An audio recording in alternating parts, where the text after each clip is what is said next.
Hi welcome back to അബിസ്യൂഷൻ. നമ്മൾ WhatsApp ഉപയോഗിക്കുന്ന ആളുകൾ നമ്മൾ സാധാരണ നമുക്ക് ഫ്രണ്ട്സിനൊക്കെ നമ്മൾ ടൈപ്പ് ചെയ്യുന്ന സമയത്ത് കുറച്ച് വലിയ ലെങ്ത്തിലുള്ള മെസ്സേജുകളൊക്കെ നമ്മൾ ടൈപ്പ് ചെയ്യാറുണ്ട്, ചെറിയ ഷോർട്ട് ആയിട്ടുള്ള മെസ്സേജ് ടൈപ്പ് ചെയ്യാറുണ്ട്. അപ്പൊ നമ്മൾ എന്ത് ടൈപ്പ് ചെയ്യുന്ന സമയത്ത് നമ്മൾ Gboard നമ്മൾ ഉപയോഗിക്കാറുണ്ട്. നമ്മൾ ഈ Gboard കൂടെ ഉപയോഗിച്ച് നമ്മൾ ചെയ്യുന്ന സമയത്ത് വളരെ വളരെ യൂസ്ഫുൾ ആയിട്ടുള്ള ഒരു ഓപ്ഷൻ നമുക്ക് അതിൽ കാണാൻ സാധിക്കും. അതിനെ കുറിച്ചാണ് ഞാൻ ഈ വീഡിയോയിൽ പറയുന്നത്. എല്ലാവരും വീഡിയോ അവസാനം വരെ കണ്ടിട്ട് ഈ ഓപ്ഷൻ മനസ്സിലാക്കി വെക്കുക. നിങ്ങൾക്ക് ഇത് വളരെ ഉപകാരപ്പെടും.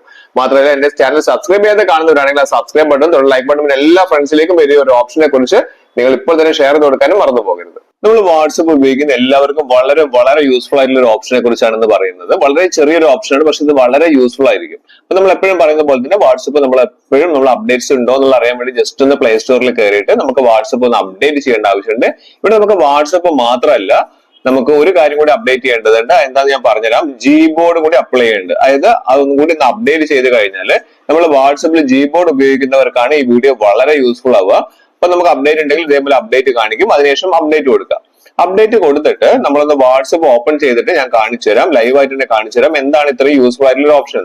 നമ്മൾ വാട്സ്ആപ്പ് നമ്മൾ ഉപയോഗിക്കുന്ന സമയത്ത് നമ്മുടെ ഫ്രണ്ട്സിന്റെ ഒക്കെ നമുക്ക് ഡീറ്റെയിൽസ് ഇവിടെ കാണാൻ സാധിക്കില്ല. പ്രൊഫൈലുകളൊക്കെ നമുക്ക് അവരായിട്ട് നമ്മൾ ചാറ്റ് ചെയ്യാറുണ്ട്. നമ്മൾ സാധാരണ ചാറ്റ് ചെയ്യുന്ന സമയത്ത് നമ്മൾ ഇതേപോലെ നമുക്ക് മെസ്സേജ് ഓപ്ഷനിൽ നമുക്ക് എന്തെങ്കിലുമൊക്കെ ഹായ് ഹൗ ആർ യു എന്നൊക്കെ നമ്മൾ സാധാരണ ടൈപ്പ് ചെയ്യാറുണ്ട്. ഇനി ടൈപ്പ് ചെയ്യുന്ന സന്ദർഭങ്ങളിൽ ചില സമയത്ത് നമ്മൾ ടൈപ്പ് ചെയ്ത കാര്യങ്ങൾ നമ്മൾ ഡിലീറ്റ് ചെയ്ത് പോകാറുണ്ട്.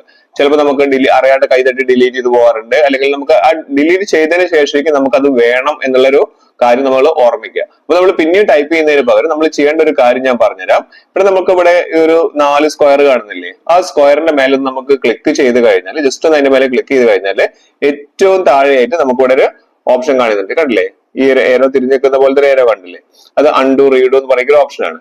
ജസ്റ്റ് അതൊന്ന് നമുക്കൊന്ന് വേണമെങ്കിൽ ഒന്ന് സ്വൈപ്പ് ചെയ്ത് മേലോട്ടേക്ക് കൊണ്ടുവെക്കാൻ പറ്റും. വേണമെന്നുണ്ടെങ്കിൽ ഏറ്റവും ടോപ്പിലേക്ക് നമുക്ക് എടുത്തു വെക്കാം.